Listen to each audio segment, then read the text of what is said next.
Antonio Casado da Rocha. He completed his PhD in philosophy, and he works both as a teacher and as a researcher in contemporary ethics at the University of the Basque Country. At the end of the 90s, he collaborated with Bradley Dipin to start with the Thoreau Institute. Probably you don't know now about Thoreau, but you will learn during both the third and fourth year your degree, and of course after this presentation.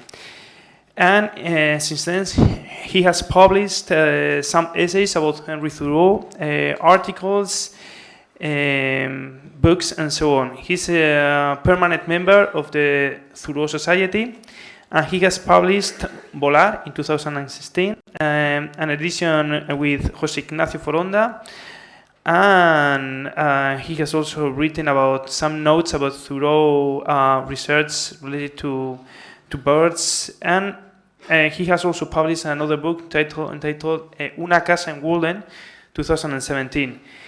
He is currently working as a teacher, researcher, and he is the director of outreach in the University of the Basque Country in the campus of Gipuzkoa. So, very welcome, Antonio. This is your house, as you probably know, and enjoy your presentation about Thoreau. Well, thank you, Raul.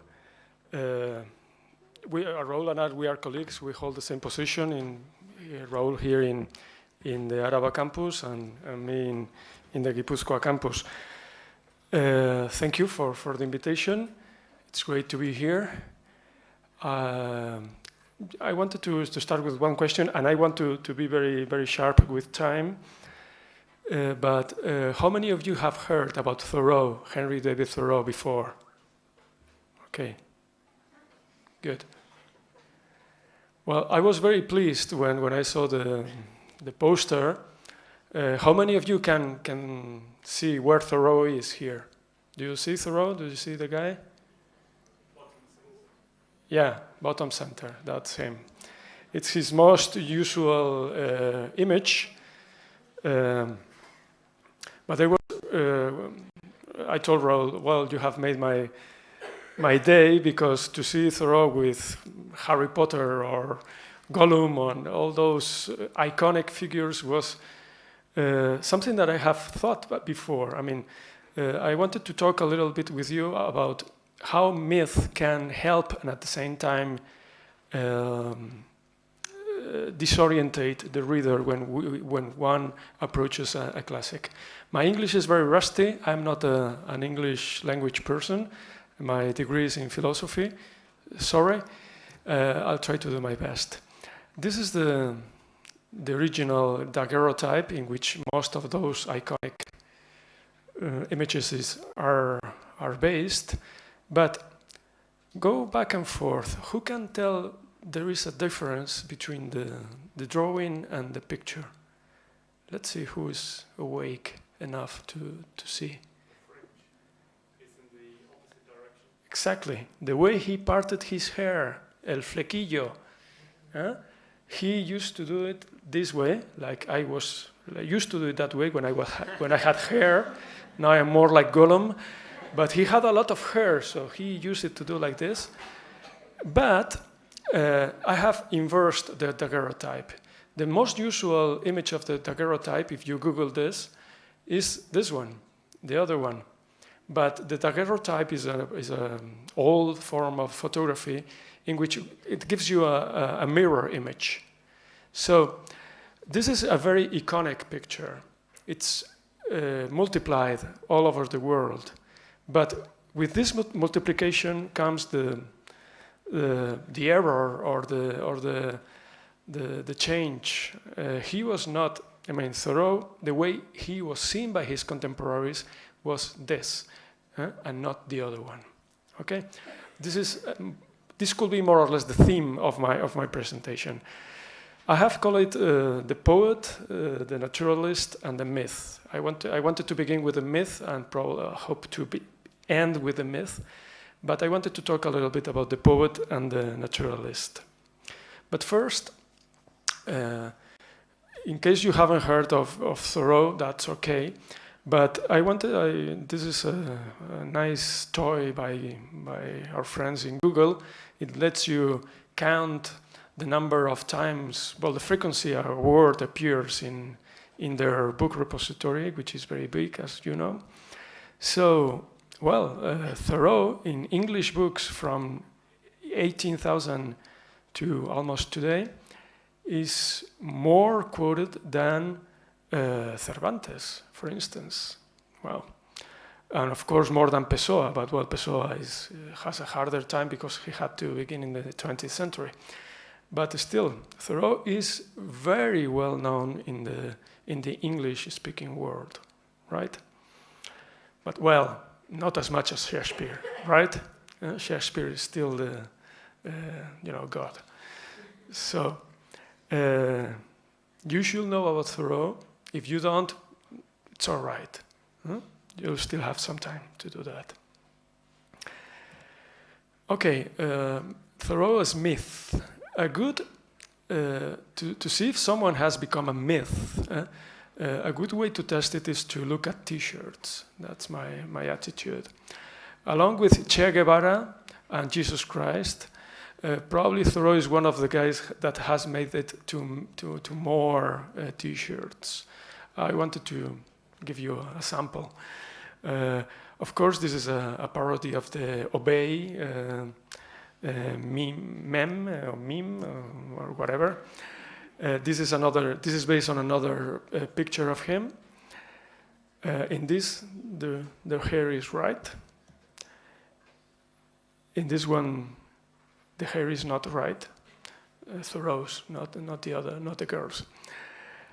This is another very scene one, Simplify. This is a fake, actually. Nowadays, it's very easy to test if someone actually wrote that sentence. Raul has mentioned my mentor, Bradley P. Dean. He was one of the pioneers in the 80s and 90s applying computers to English studies. So, and one of the things that we used to do for fun was to check if, T-shirts were right or not, that sentences attributed to Thoreau were actually Thoreau's. And this one is not Thoreau's. There are a few ones. Funny enough, most of them have to do with fishing. So, it's probably things that people come up while, fishing or going canoeing or things like that. But this is not Thoreau's. Perhaps the spirit is Thoreau's, but the text is not. So Google about Thoreau. You'll find plenty of things, and in this one, the hair is right. I think this is evidence enough to put my case. Thoreau as a myth or an icon in popular culture. But why? Well, some of you might know. Civil Disobedience, Walden, The Hat, the Little House, Emerson, Walt Whitman, all of that. Okay. Oh, well, this is the last one, yeah. This is another famous quote by Thoreau. This one is right. And it comes from Walking, a little essay that served as inspiration for instance, Mahatma Gandhi's March of the Salt. Okay. Oh, and my favorite, hipster Thoreau is judging you. In the last, there is something I wanted to show you here. An interesting thing in this graphic is that we could see that the top of Thoreau's impact in the written world was in the 60s. There are historical reasons for that, but the Vietnam War, the hippies, Thoreau had a peak at that time. In recent years, somehow, Thoreau has, at least in Spain, has become fashionable again, and somehow has been related or associated with the hipster movement, whatever that is. I'm not very sure. But those are more recent publications, and two of them are actually comic books, graphic novels. The center one is a biography, and the top one is it's Walden, basically, but made with drawings. And that's another sign that, you know, a writer has become an icon or a myth, that it jumps from the written word, from literature, to other media. You know, films are made out of him, out of his work, or comic books are made out of his work, or films. Okay, that's normally a sign. So all these three works are just a sample of the many publications in Spanish having been published in the last 10 years. But of course, it was not, this started long ago. And probably this selection of writings with Thoreau, you know, like in that very comfortable position, looking at the stars, I suppose.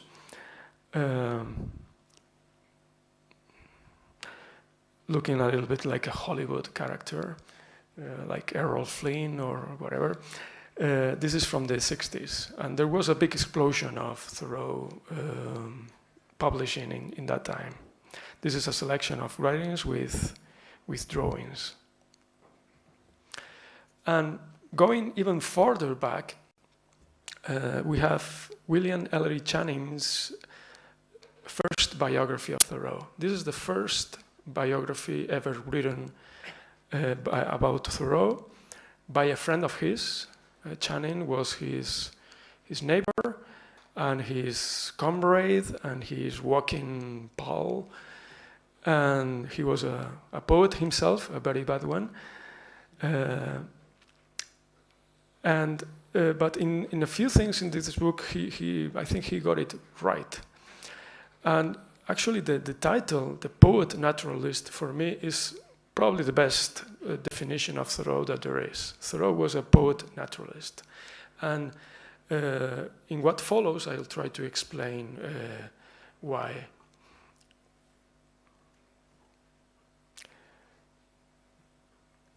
That Thoreau was a poet is of course is not very well known, because of course he is famous because of Walden, his journal, and the essays, or the travel books, and those books are all, you know, very good works of art in prose. But he of course wrote poems, and he has become so famous that even though he was a very bad poet, a lousy poet, and he knew it, his poems have been published, have been studied, and have been translated. This year, we have had 2 Spanish editions of Thoreau's poems. That's amazing. I mean, in just 1 year, less than 1 year, we have 2 editions of poems by a bad poet. Why? Of course, the reason cannot be literary. This guy is not a good poet. The reason has to be traced back to Thoreau's myth, or Thoreau's impact in the public sphere. This has to do with literature, but with more than literature. There is even a Basque version of some of Thoreau's poems that I have done. We have called it A Plea for Bad Poetry, Poesia Txarraren Apologia. Eta eskura dago nahi duenarentzat. For whoever wants to read Thoreau's poems in Basque, you can go to Booktegi and you can download it. It's free. The other 2 are not for free. But in case you want to taste Thoreau's poetry, some of the poems are not that bad. For instance, I like this one a little bit. It's very pastoral. It has to do with weather and global warming, droughts and hot weather, and this idea of, you know, thoughts being flocks is very nice. Actually, Pessoa used it in some of his Alberto Cairo poems. But so in case you have some interest in Thoreau as a poet, there is a lot of work to be done, because of course Thoreau has been studied for other reasons. All right, Thoreau has been studied for other reasons, especially because he became something like the founding father of ecology and ecologism, both the science and also the social movement, that today is something like, it's integrated in our way of looking at things. We are more or less ecologists. We recycle, or we are told to. It's in our culture, but it was not mainstream in Thoreau's time. Okay. Well, I took this from his correspondence just to prove my point that he was a bad poet. Okay. When Harvard University asked Thoreau about his job, this is the list that he gave. He studied in Harvard, and became a schoolmaster, but then had other jobs. He was a private tutor, a surveyor. He used to do maps, a gardener, a farmer, a painter, but brocha gorda, a painter of houses. A carpenter, a mason. He used to he used to make his own house, both for his family and the other one that we will see. He worked for others. He invented new ways of pencil making. He was an entrepreneur, a glass paper maker, a writer. This is perhaps the thing that he was most of the time. And sometimes a poetastro, a bad poet. Talking about houses, this is the house that he was born in. Okay, it is very much. This picture has 20 years. I took it in my first trip, but it looks very much the same as the house that Thoreau was born in 1817. Okay, so far so good. Thoreau the poet. Let's brush it aside. Now I want to talk about his relationship to science. Thoreau the naturalist. Especially because probably that's the Thoreau that you are going to hear less about. But I think it's extremely important. Why? Because I have an interest in science myself. Perhaps that's why I wanted to choose this angle.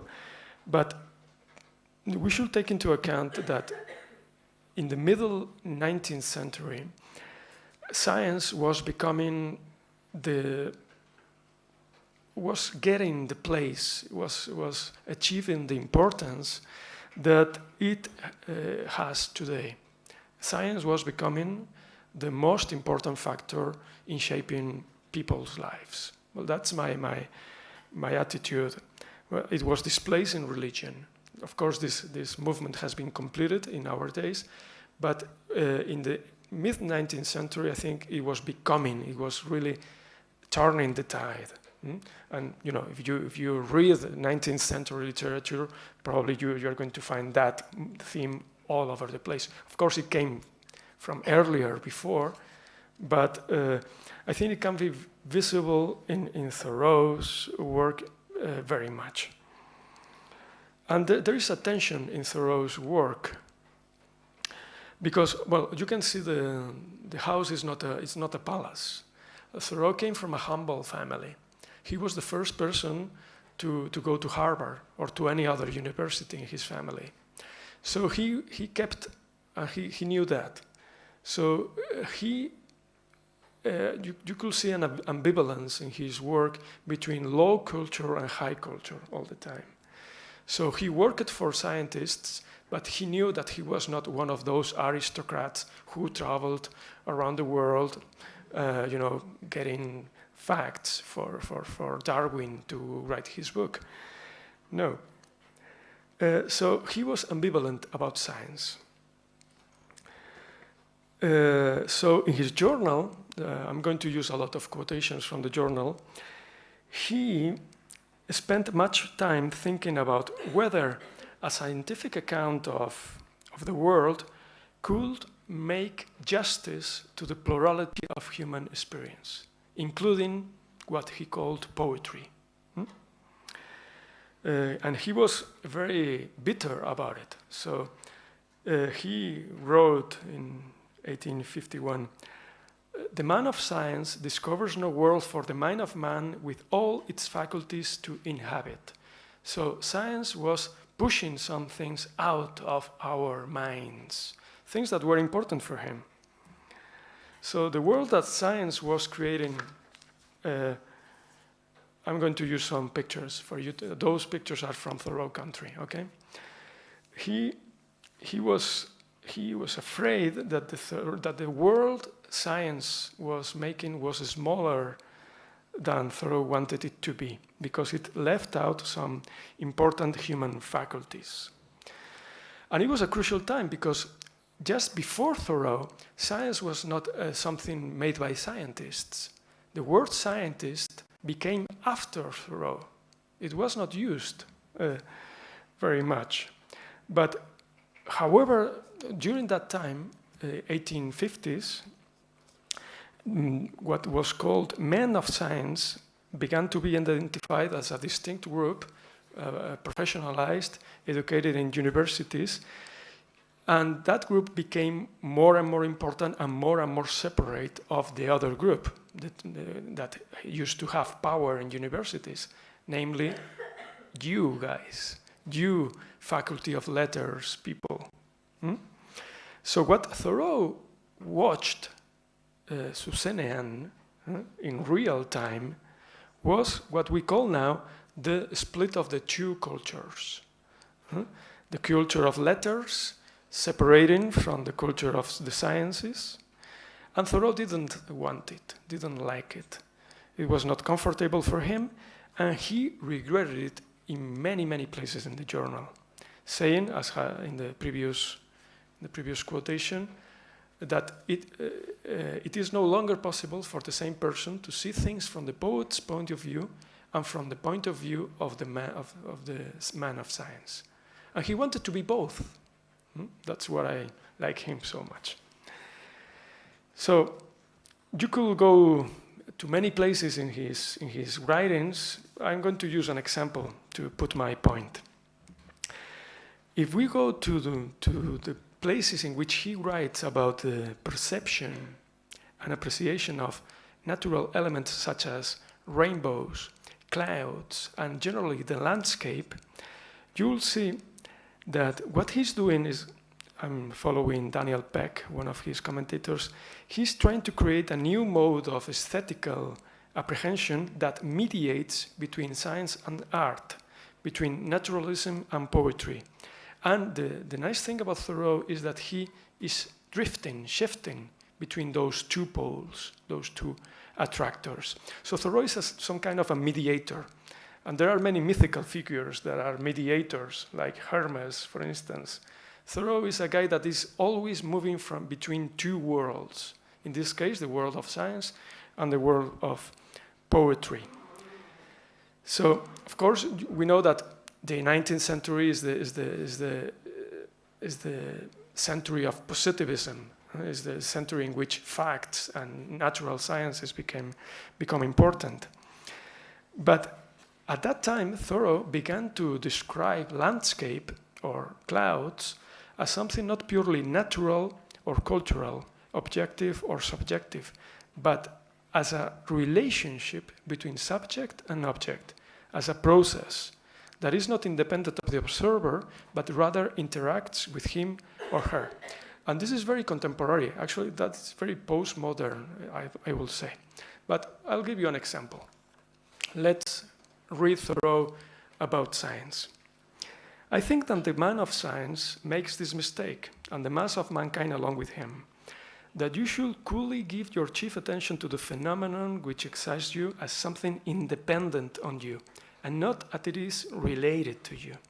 The important fact is its effect on me.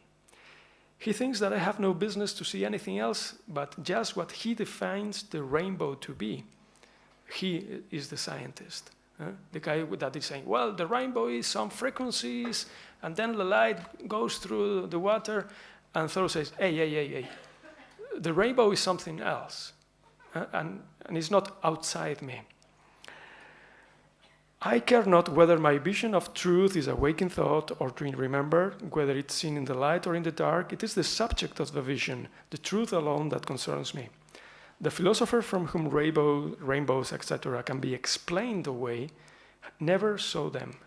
With regard to such objects, I find that it is not they themselves that concern me. The point of interest is somewhere between me and them, something between me as an observer and them, the objects, the rainbow, the light, the water. Quantum physics had to arrive to get to the same idea. So when I read this, I said, wow. And this idea appears many times in Thoreau's writings. And the basic idea is that it is a mistake to think that scientific facts are something neutral or external to the observer. The important thing for Thoreau is not the natural object as something independent from his life, but in relation to it. Well, now another example of Thoreau, the scientist. And you will see how poetic a scientist this guy was.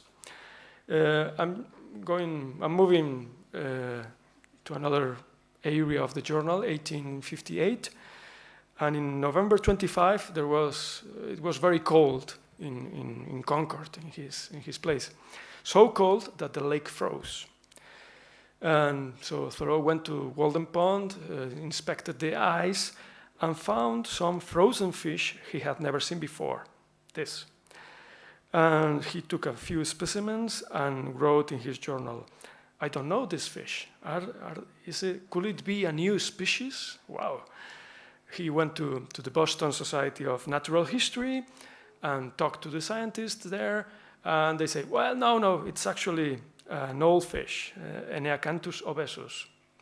But thank you, Thoreau. Hey, good try.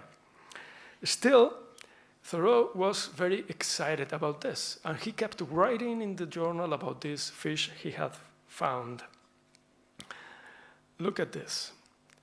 I cannot but see, still in my mind's eye, those little striped breams.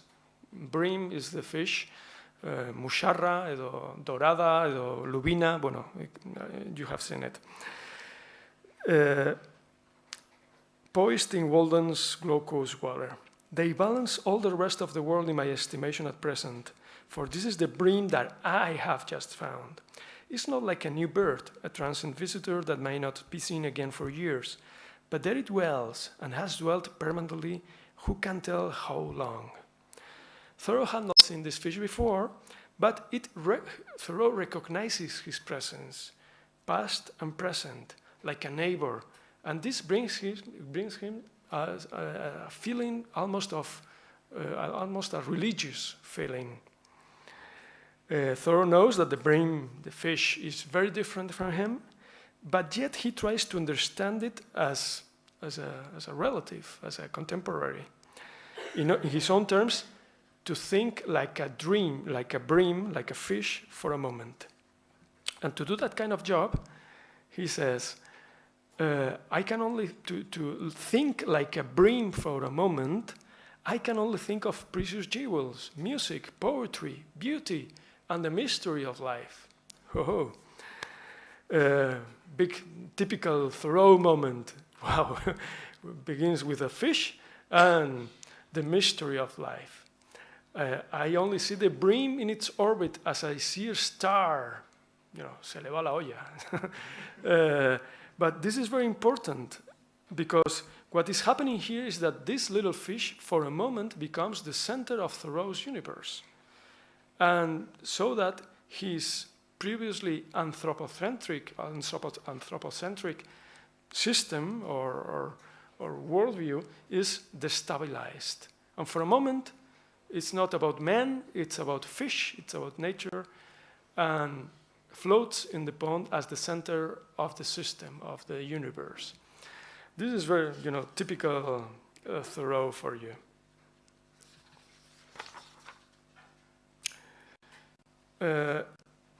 So for Thoreau, I'm going to end with this. The important thing about this fish is not the data, the colors, whatever, but the meaning of the discovery. Look at this. Yes, the second passage. It's not that I have one fish in a bottle, that it has got a name in a book, but that I have a little fishy friend in the pond.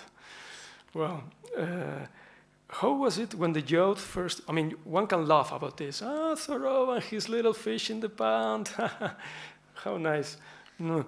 Well, but look at this, because this is important for scientists also. What is the driving wheel of science? Let's hear it.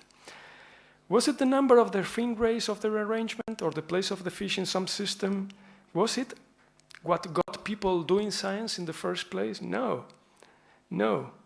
It was a faint recognition of a living contemporary, a provoking mystery. One boy thinks of fishes and goes a-fishing for the same motive that his brother searches the poets for rare lines. What you guys in the Faculty of Letters should be doing, searching the poets for rare lines. So Thoreau says, well, the impulse is the same. The wonder is the same. Let's not forget it. And of course, everyone forgot. But I find it very nice that in this passage, Thoreau is linking science and the arts, biology and poetry, and he's trying to get the best of both worlds. I'm going to use another quotation and be finished very soon. I chose this another journal passage because it has to do with philology, with the study of languages, and he's comparing science and studying languages. Thoreau was very interested in languages, for instance, in Indian languages or classical languages, but he was also interested in nature. What you are watching is a rush, junco. And he studied rushes because the place he lived was very, full of lakes and water and rivers. See what he writes about language and science. How hard one must work in order to acquire his language, words by which to express himself. So he's talking about poetry, self-expression, but also about science. I have known a particular rush, for instance, for at least 20 years, but I have ever been prevented from describing its peculiarities, because I didn't know its name, nor anyone in the neighborhood could tell me to it. With the knowledge of the name comes recognition and knowledge of the thing. Isana. So that shore is now more describable and poetic even. My knowledge was cramped and confined before, and grew rusty because not used. My knowledge now becomes communicable and grows by communication. I can now learn what others know about the same thing. So the scientific names of things are extremely important for any scientist. And Thoreau was realizing that and describing it. In this entry, there are two interesting things, at least. First, the recognition that science makes our world bigger. And that work is made by means of language. And also that this work is not easy. It takes hard work. Well, Raul, half an hour. How much time have we got? You have about 5-10 minutes more, and then it's time. Okay, then I'm going to jump to the end, because I have a few other examples, but more or less they are they work the same point. Of course, this is the original location of Walden, the house, with a very famous quotation that Robin Williams used in Dead Poets Society. This is the replica of the house over there. More passages having to do with why we read the English poets, and again pointing to the same origin, Walden Pond, and of course not everything is nice about science, according to Thoreau. He's very concerned about the way science objectifies nature, how can become inhuman, according to him. The inhumanity of science. More watery landscapes, more quotations. If you're interested in all this, we can talk about this afterwards. My final point has to do with this idea of linking. Thoreau used to work in borders, in the border between the wild and the civilized. And this has helped him in a way, because, that's my hypothesis, this work as a mediator between science and the arts, between the wild and the civilized, has helped us understood him as a mythical mediator, so to speak. That is very nice, but of course that interferes with other mythical images or icons that are present in our culture. To use two old ones, John the Baptist, who used to live, eating grasshoppers and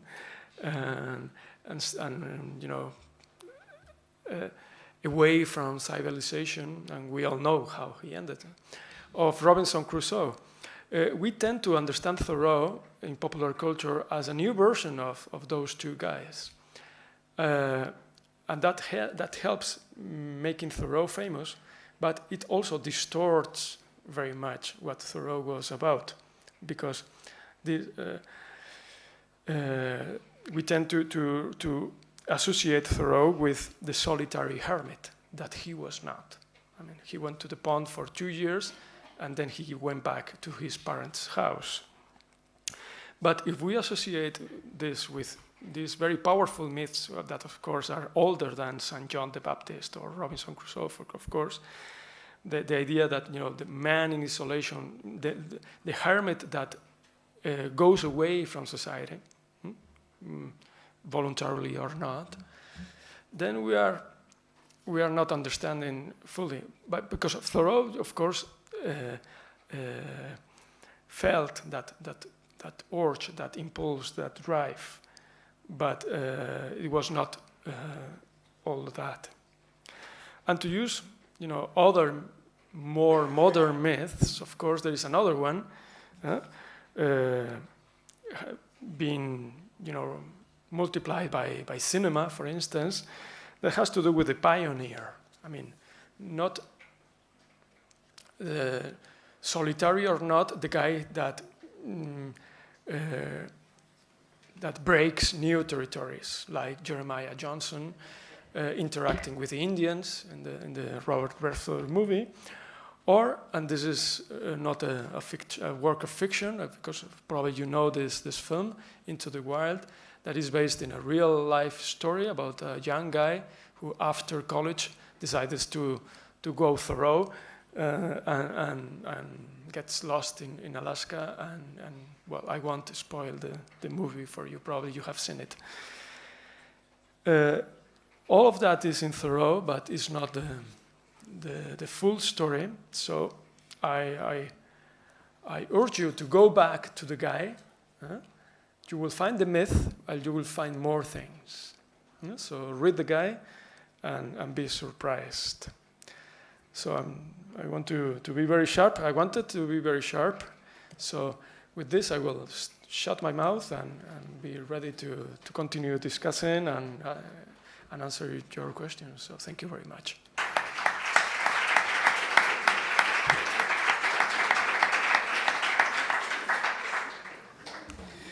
Okay, thank you, Antonio. It has been a pleasure just to listen some new voices about this great icon myth character who is Henry Thoreau. Just before starting with the students and the audience, I would like just to discuss about a couple of images which from my point of view are really, really powerful. John the Baptist and Robinson Crusoe, because in a sense, although John the Baptist proceeds from a kind of spiritual way to the chosen one, he doesn't relate that type of election to the natural world. And on the other hand, Robinson Crusoe presents something completely difficult. He's going to precede the imperialism, which is just the opposite part, because the imperialism is going to be the brute against the natural world, and that's exactly just the opposite. And it's quite hard, to see how those figures, especially one of Robinson Crusoe, can be misunderstood, because it's just exactly the opposite. Imperialism, the brute, is the powerful of the known world, of the civilized world. That's Robinson Crusoe. I hate him in a way, sorry. And John the Baptist is in a sense closer, but John the Baptist doesn't feel nature's something even sacred, let's say. It's just that he's waiting for the chosen one to precede, the Son of God, in a sense, leaving just the spiritual part of nature completely apart. So it's nice just to see those two presentations, because food for thought is terrible if we take those two cases into account. This is just like kind of, something that just come straight away to my mind. But I'm going to let just place for the audience to ask you, right? So, do you have questions? I know that Martin wants to ask something because I know him. Come on, you can be the first one, Martin. Yes, or. Antonio, it was a pleasure listening to this overview of some of the many qualities of this great writer, and a very special person in many ways, I think. I just wanted to share an experience that I had when I was your age, more or less. I was trying to figure out what I wanted to write about in my doctoral dissertation in my PhD, and I had two candidates. I was passionate about two writers, and it was J.R.R. Tolkien and Henry David Thoreau. And in the end, I went for Tolkien, but it might just as well have been Thoreau, right? And I was interested in these two writers almost for the same reason. And I wanted to ask you about this also. I think that they had very similar views concerning the nature of words and our relationship with the natural worlds being mediated by the word that we're using to describe it, right? So, for example, he has a wonderful essay, which is a week on the Concord and Merrimack rivers. And the first thing he does when he sets out on the river, it's a boat trip. He's going up and down the river. The first thing he does is to say, okay, this is supposed to be a Concord River, but actually it's called Musketaquid. It's the Indian name. It's an older name of this river. And I need to relate to the older meanings, to the older words that were used to describe nature in order to understand nature fully. And my question is, I have many questions, but just make you this one first. What was his profound relationship with the idea of the mediation of words when we try to relate to the natural world? Is this a filter that both helps us and distorts reality? Because this is something that we've been discussing these past days also, like the mythical unity, original unity of words, sense and sound. They used to be the same thing in the past for some writers and for some philosophers and so on and so forth. What was Thoreau's view on this? And just the last thing here, just what was this? The idea of adjusting one's inner eye with the outer eye, the inner reality with the outer reality, and then trying to find a middle way in order to come to terms with it. This is transcendentalism in its most pure sense, I think. So maybe you'd like to comment on this, his approach to language, and yeah, basically that. Well, thank you very much. Thank you, Martin, and thank you, Raul, too.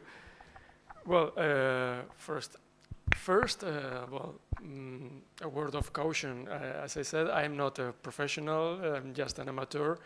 I read Thoreau in my free time, and I knew that I was coming to not to the enemy's field, because we are all part of the same university, and I actually believe that we are one university. That, I mean, there isn't a separation, or there shouldn't be a separation between philosophy, letters, science, and I actually my main point was that.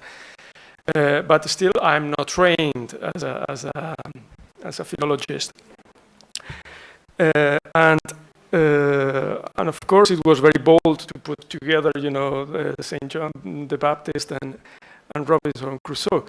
But I wanted to hint that for many people outside here, they make the same connection. Okay, so my argument is more on a popular culture level than on a specialized level. Also, I knew Raul enough not to mention Tolkien in this presentation, because I love Tolkien very much, but as a reader and I'm not an expert. But of course there is a connection, and it's not chance that that when I said Thoreau became fashionable in the 60s, that's exactly the same time when Tolkien really began to hit it. And this has to do with something that, again, is social, is bigger than literature. I could have used, instead of Robinson Crusoe, Tom Bombadil, for instance, which could be, a great figure, a mediating figure, or even some ant. But in my presentation, I wanted to show myth, as I said at the beginning, to both something that helps and distorts our reading. So.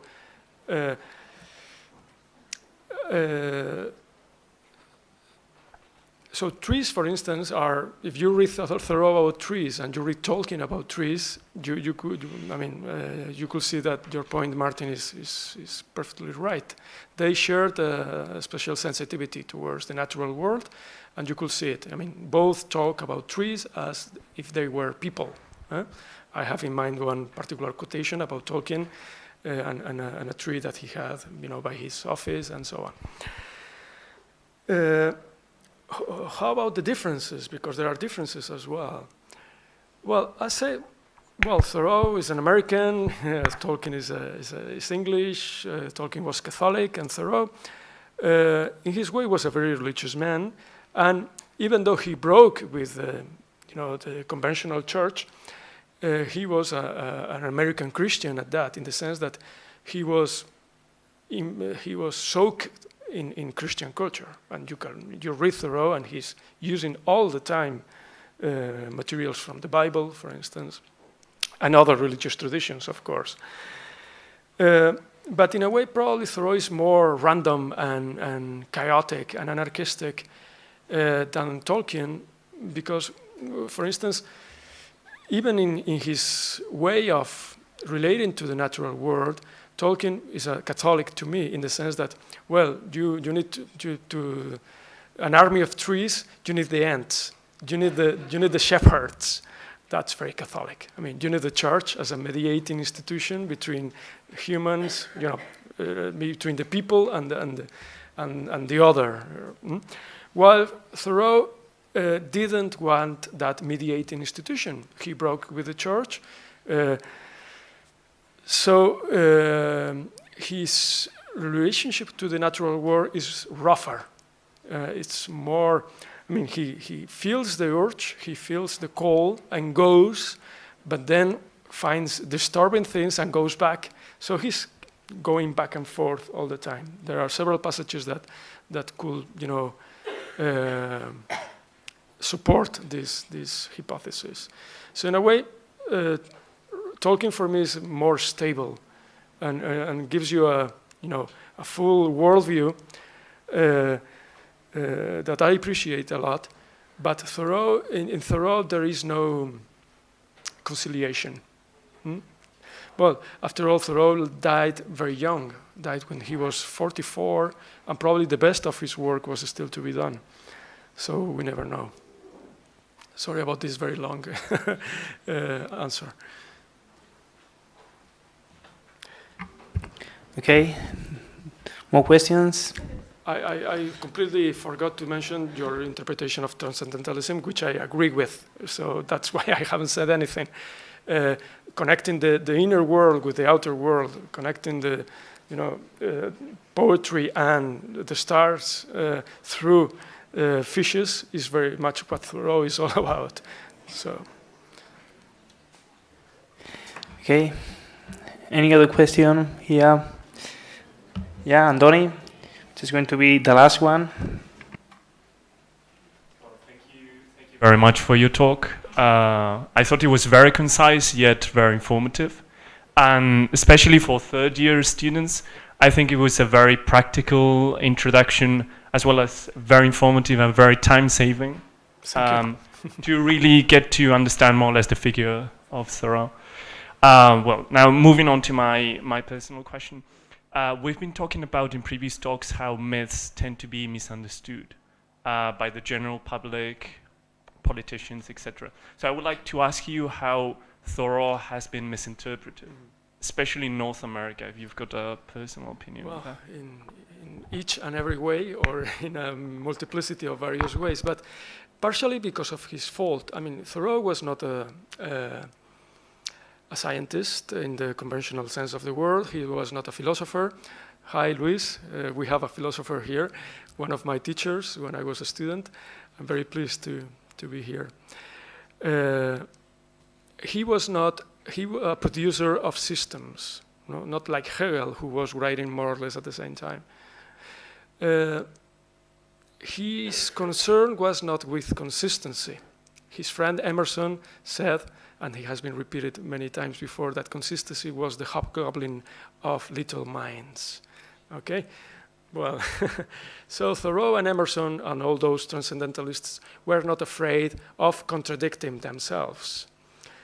And they lived, as I tried to say at the beginning, in a fringe, in a time where the world was changing very quickly. So they had and they have one leg, so to speak, in the old world, and another one in the technical, industrial, capitalistic world that we live now. I mean, of course, Robinson Crusoe is also about that, as Roald pointed. But I could say that Thoreau had it even closer. I mean, Thoreau saw the telegraph, saw globalization, economic and in a smaller scale that we know today. But he saw it very clearly. And so because the world was changing very quickly, and because they were concerned with other things rather than consistency, his work is very hard to interpret and find and say, well, Thoreau was this. This is what he wanted to. No, he wanted to live as simply and happily as possible. And literature was different things in different times of his life.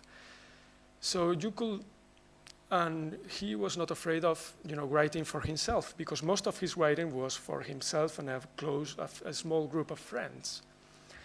So it's very easy to find Thoreau saying something and then another thing and putting those things together and putting an argument out of it. So politically, for instance, Thoreau has been used to defend anarchism, socialism, liberal democracy, different political theories. And you could find intuitions helping that, because Thoreau, as all of us, he woke up one day and felt very angry against the government and wrote about it. And then another day he felt, what a great government the United States of America are, or whatever. So, and he wrote, I mean, you could find places in which he speaks highly about, the state or So he was not a philosopher in that sense. But because he became a myth, it's very tempting to use it. Yes, let's bring Thoreau to our side. And he has been co-opted by everyone ever since. I know this is a cheap answer, doesn't give much, because of course, I mean, Thoreau was not for everything. I mean, he was not for the destruction, random destruction of nature, indiscriminate killing of living beings. No, I mean, he had a few things he had very clear. He believed in truth. He believed in that we should share our world with other living beings, including other, humans, not white and English speaking, and that, that's safe territory. You could bet that he was for that. But from that on, you need a careful argument. I don't want to take you for longer than I should. Okay. Again, the best suggestion is go straight to Thoreau and mistrust all interpretations, including this one, mine. Okay, thank you, Antonio, for this nice introduction to the figure of a myth.